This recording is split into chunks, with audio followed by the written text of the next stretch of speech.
So that was nice. We learned a bunch about functional dependencies, but you might ask, so what? How is all this information going to help me battle the evils of redundancy? That's a reasonable question. Well, we're going to begin and answer by understanding a notion of normal forms. And to do this, we'll first ask the question, given a schema and some functional dependencies, is any refinement of that schema needed? Is there any redundancy? Or are we all finished? So we'll say that a relation is in some normal form, and a favorite of ours will be BCNF, the BC normal form, if we know that certain problems are avoided or minimized. This is going to help us decide whether decomposing a relation further is useful.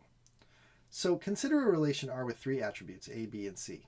If no non-trivial functional dependencies hold, then there's no redundancy. The only FDs are the trivial ones. A determines A, B determines B, C determines C, and no amount of decomposition is going to change those, and they're perfectly fine. They don't cause any redundancy.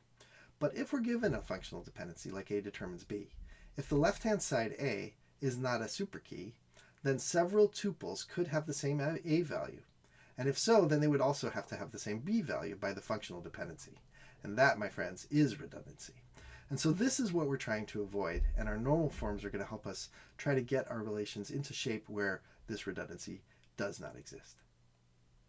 So the most basic normal form is the first normal form, not surprising given its name, and all it says is that all attributes are atomic. That is to say, each attribute cannot be broken down further. It's either a string or an integer or maybe just a string of bytes, but we're not going to try to interpret it in the data model as anything else.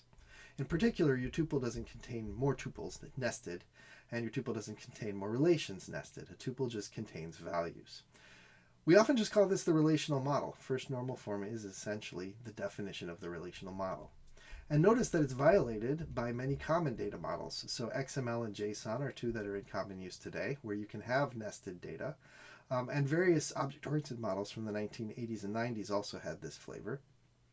Some of these non-first normal form models, sometimes called NF for the acronym, or even NF2, can be quite useful in various settings, especially in sort of update never settings, like shipping data across a network.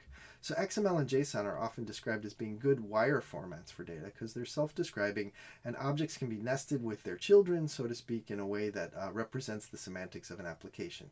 And if you're just shipping data, that can be quite useful because you're not going to update the data.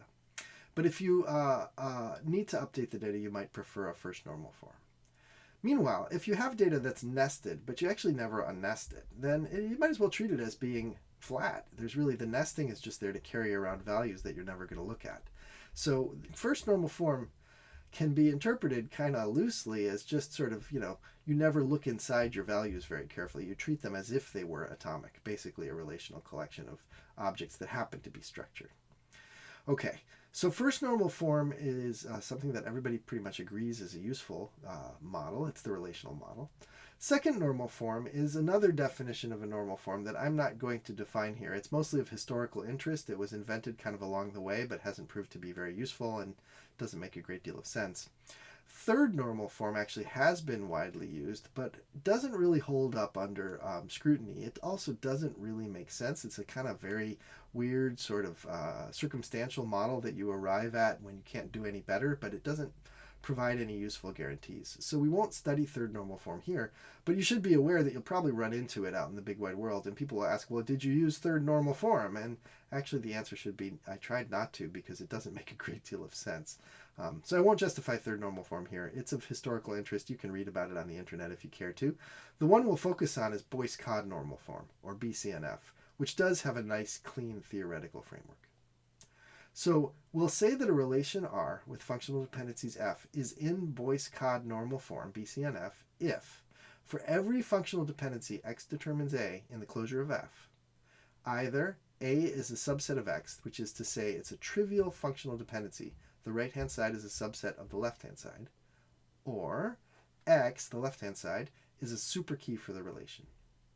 Okay, in other words, R is in BCNF if the only non-trivial FDs over R are key constraints.